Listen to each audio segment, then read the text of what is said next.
Ngayong Kapaskuhan, damang-dama natin ang diwa ng pagbibigayan. At kung negosyante ka, saktong-sakto kasi lahat ng tao ay gustong magbigay ng regalo at pinaka-importante syempre, meron na tayong mga Christmas bonus.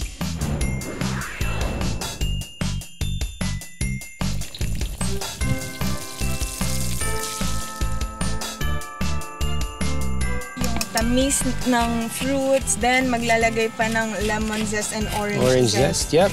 Wow.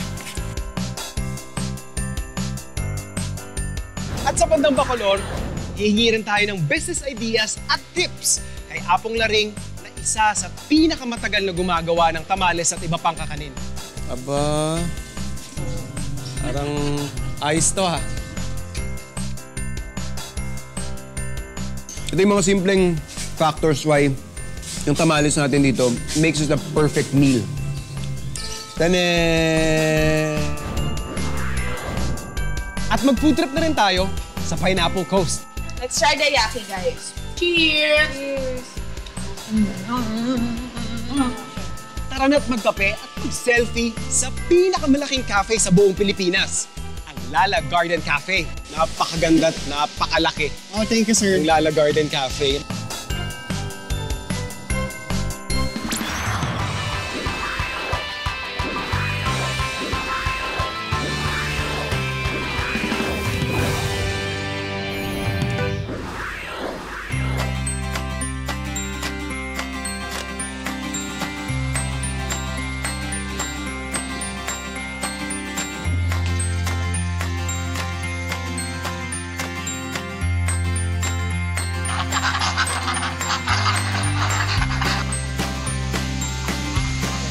Yung kanilang produkto dito, doon sa isa sa mga paborito kong duck dishes, kinulob ng Rizal. So, sa pagkakatanda ko, sa nalalasahan ko kasi kapag na-order ako ng kinulob is para itong inadobo saka ipinirito. So basically, yun lang yung mga flavors na hahabulin ko as I make my own version. So tatanggalin lang natin yung pinaka-feet.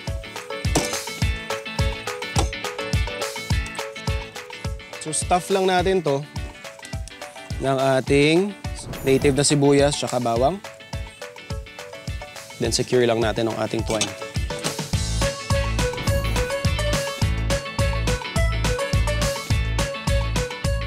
So ito yung ating paglulutuan. Lagay lang natin yung mga sobra nating bawang. Yung ating onions. And then yung ating pato. Buhusan lang din natin ng ating chicken stock.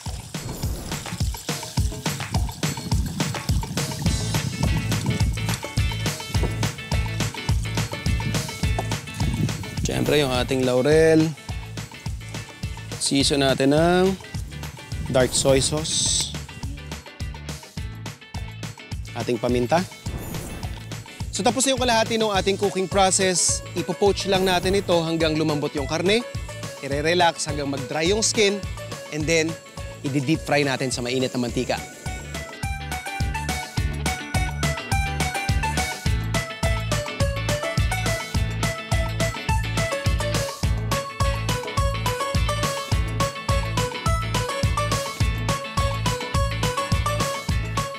So, sabi nga natin, bago natin siya i-deep fry, napaka-importante na tuyo yung skin. At lalong-lalo na yung katas na yan. Dapat matanggal din natin yan.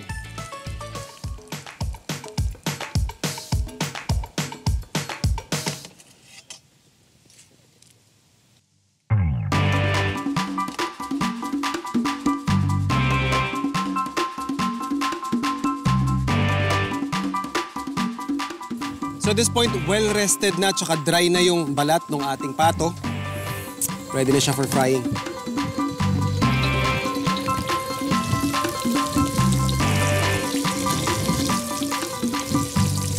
Habang piniprito natin to, what we're really looking after is yung kulay lang niya. Ayaw natin siyang ma-fry ng ganong katagal kasi madadry out yung laman sa loob.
5 dekada na kayong nagagawa.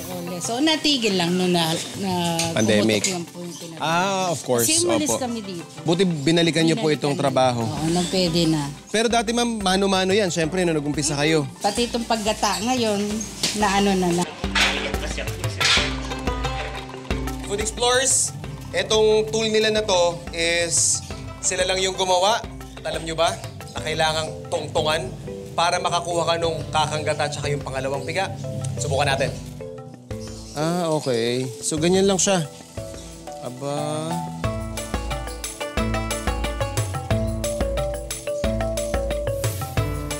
Parang ayos to ha. Makikita nyo, Food Explorers, ganito lang naman kapulido yung pagkakapiga ng ating nyog. So makikita nyo, dry na. Sulit na sulit, ibig sabihin, no? Opo. Ayan po yung ginata nyo kanina na yun ang Okay. first gata. Ito na po Ito yung na yung kalalabasan ano. yan. Ano? Ma'am Jane, paki-explain naman sa amin kung ano yung pinaka-base, yung ingredients ninyo nung parang sa inyong tamales. Bale yung kanina, yung nagata natin, Opo. tapos yung galapong, Of course. tapos timplahan na lang ng konting asin. Yan lang.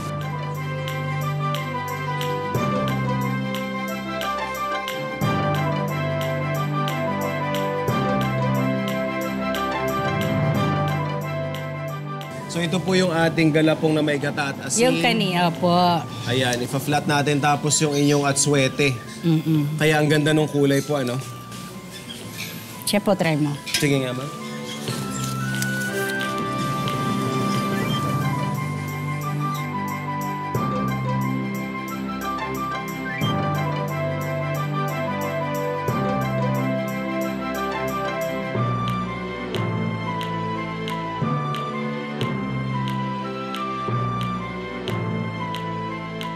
Okay. Zane, so ito na po yung toppings. Opo. Paglagay ng sahog niya. So 3 gaya, tapos may ham din pala. Complete meal talaga siya, no? May karne, may starch. Tapos may mani, Naku, yung... may legumes. Kaya kung nagda-diet kaya nakainin mo. Parang okay lang sa akin. Yan yung kainin mo araw-araw.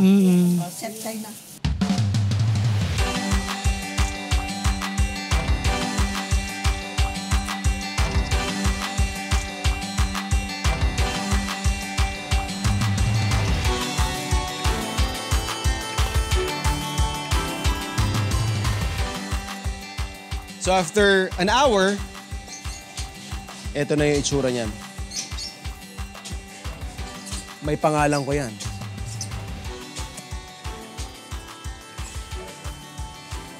Tikman na natin.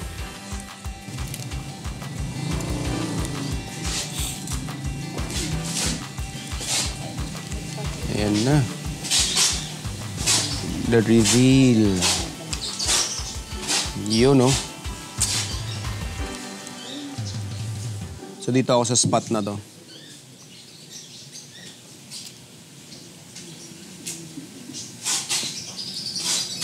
Nagwiwigil-wigil, ah.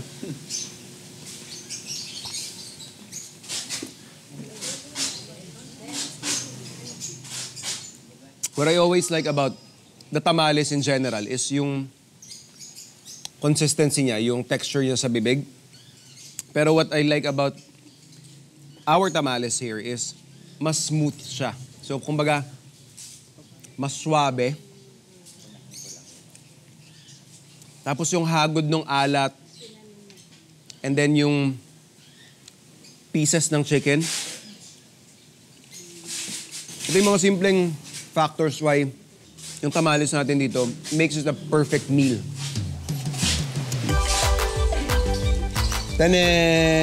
Tanen! Food Explorers, maulaan niyo ba kung nasaan ako ngayon? Hindi ito simbahan or isang events place, ha? Nandito lang naman ako sa pinakamalaking coffee shop sa buong Pilipinas. Kung hindi ka pa nakakapunta rito, where have you been?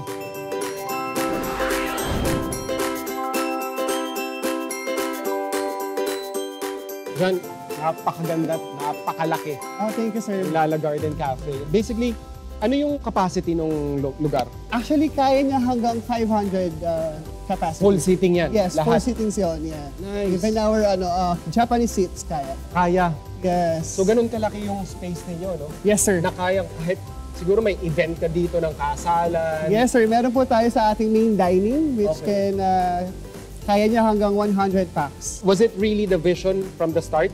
Yes, actually, you can see yung ating garden pala Oo from nga eh. our center. Yeah, may Grabe, bridge no? siya na Oo. malaking lake. Pagdating naman sa menu, sa pagkain at saka dun sa beverages na ino-offer ninyo, ano yung parang pinaka-concept na direksyon ninyo? Ayun sir, actually sa ating food menu natin, marami na siyang cover eh. Meron na Okay. siyang mga pasta. Tapos yung bago labas natin na rice meal. Even your menu caters dun sa iba't ibang palette. Yes. How about the drinks? Especially the coffee. Yes sir. Siyempre sa coffee natin, we support our locals. Which we have special blend, yung 70% ng Arabica and 30% of Robusta. Robusta, Ayan. okay. So you mean local farmers? Yes. Directly kayo nagsusource sa inyong Yes. Actually from Benguet siya. Benguet Yes. mostly ng beans ninyo. Yes sir.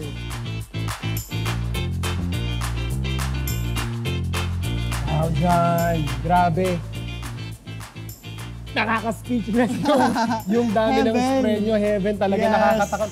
At saka ang daya nyo Talagang pagpasok mo pa lang, ito yung welcome sa'yo eh. Yes sir. Talaga ma-attempt kang kumuha eh, di Oo ba? eh. Speaking of kuha, John, sige nga, bigyan mo ako ng mga recommendations mo dito sa inyong pastry buffet na to. Yes, like yung Ito, yan, itong strawberry na to. Strawberry tart. I'm sure masarap to, pero parang Yes. nakakapanghinayang kainin.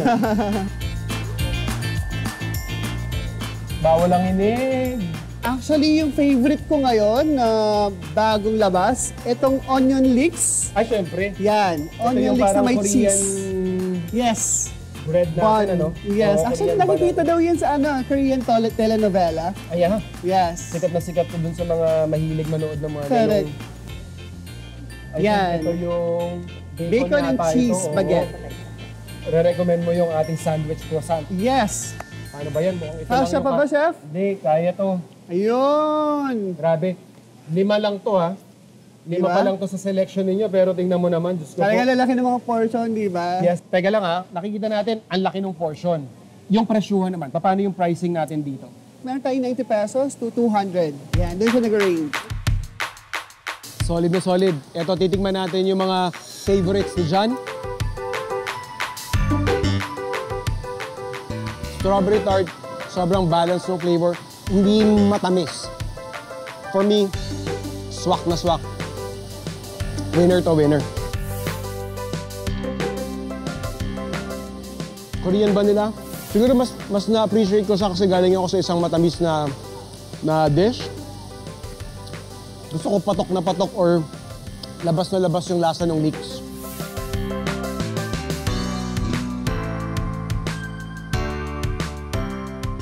Kung makakatawag ako ng rest back, ipapatikim ko rin yung iba pa nating mga nakuha from the pastry buffet nila. Pero syempre, marami rin tayo dito yung mga best sellers nila ng mga beverages.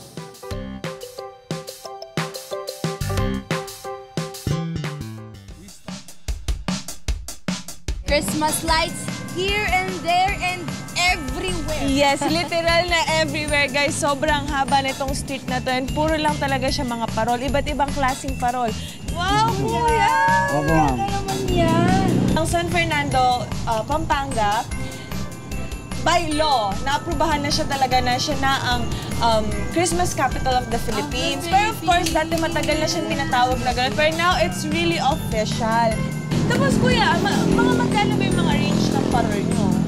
Depende po sa size eh. Sige, magsimula tayo sa, Sa pinakamaliit, pinakamura, na meron ganun. kayo. Ito po, sa bentahan namin dyan is 1.5. 1.5. 1.5. Tapos ano yung pinakamahal nyo dito? Malaki. Ito po, nasa 12,000 po yan. Yon guys, kapag dito kayo sa Pampanga bumili, kaya nyo pang makipagtawaran. Siyempre, sila mismo yung gumawa dito. Ito yung original na place kung saan talaga ginagawa yung mga parol. Kaya kung gusto niyo makamura, pumunta na kayo dito sa Pampanga.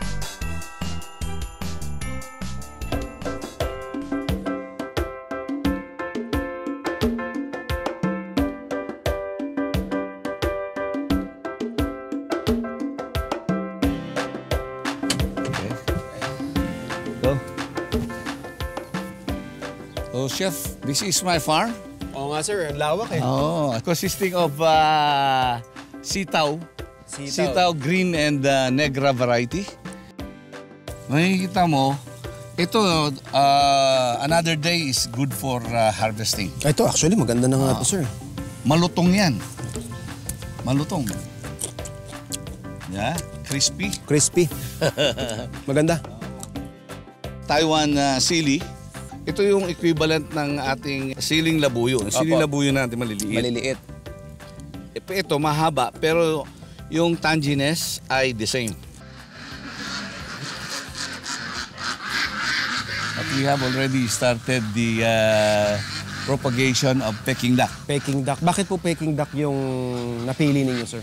Una, mas malalaki yung katawan niya eh. Kita naman po. Di ba? Kumpara sa mga malalaki native, mga kaysa bibe. at saka mas masarap yung laman niya. Yes. Gano'n na po kayo katagal na nag-aalaga nito sir? This is 1.5 years. Umabot na kami ng 75 heads. We started with 1 male and 2 female. Yun lang po yun lahat? Yun lang, oo. Tapos ganyan na sila kadami. Ilang pares po ng Anglo-Nubian ang binili ninyo? Actually, dalawa lang yan eh.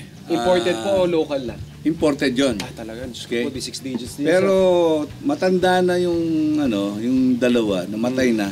Ngayon kumuha ulit ako yung merong mark sa yan imported yan. Sa ibang bansa po kasi mostly bred for meat sila, no? Yes. Itong mga ganito is basically for meat and milk.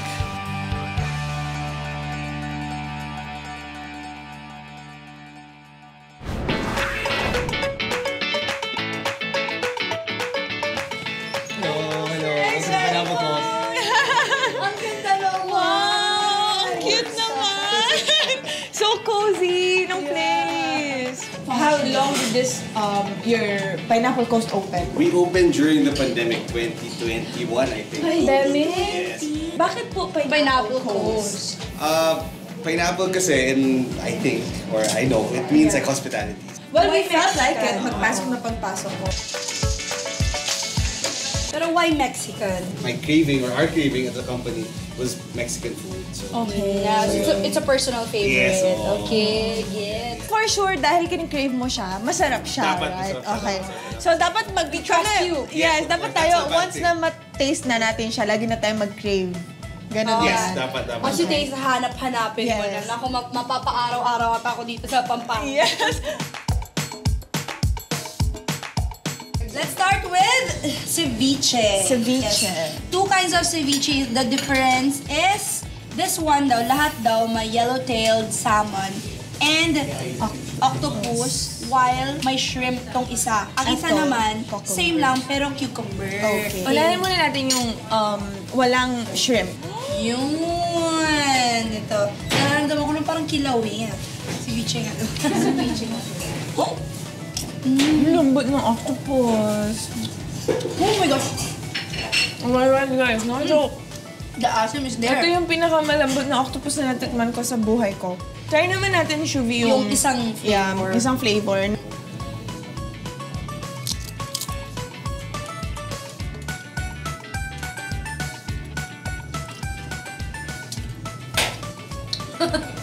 So it's my first time eating raw fish, everyone. And Totoo ba? yeah, I don't eat raw fish, pero wala to lansa.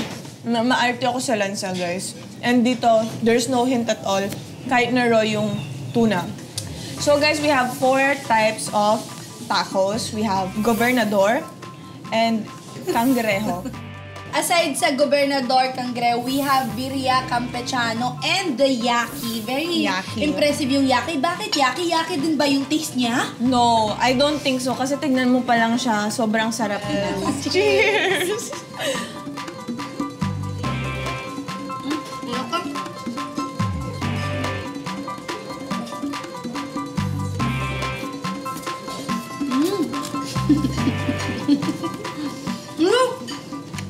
Crispy! Hindi ako familiar kasi sa ganitong type ng texture. Kasi first time kong kumain ng tuwalya na fried.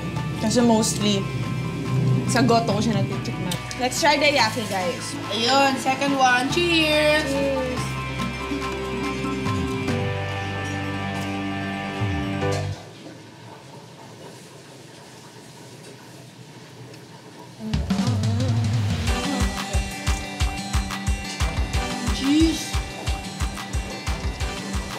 Oh my God. This is for me. This is what I like. Sobrang lambot ka. Sobrang tender. Look.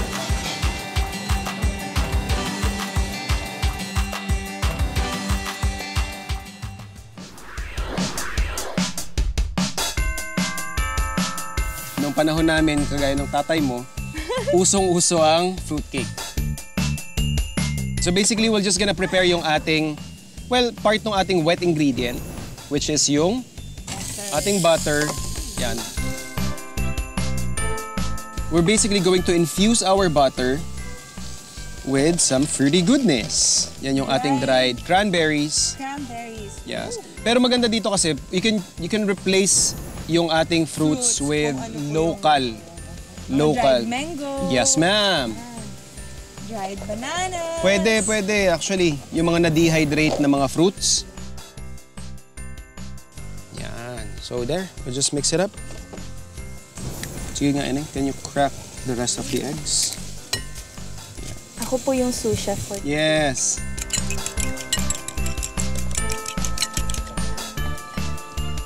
So at this point, yung oil muna yung ilalagay ko. And then,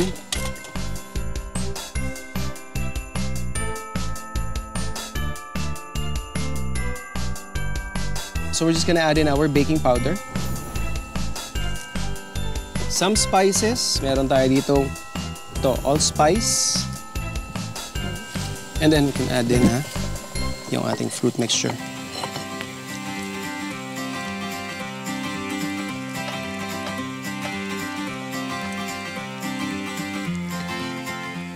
Lemon zest.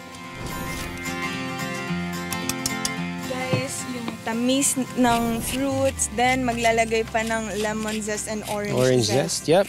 Wow.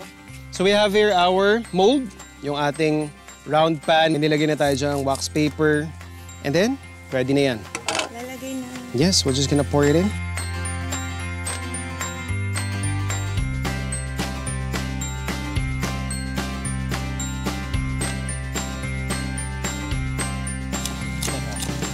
Yan.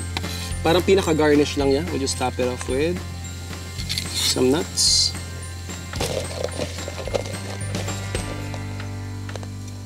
We have our oven preheated. So we're just gonna bake this siguro at least an hour.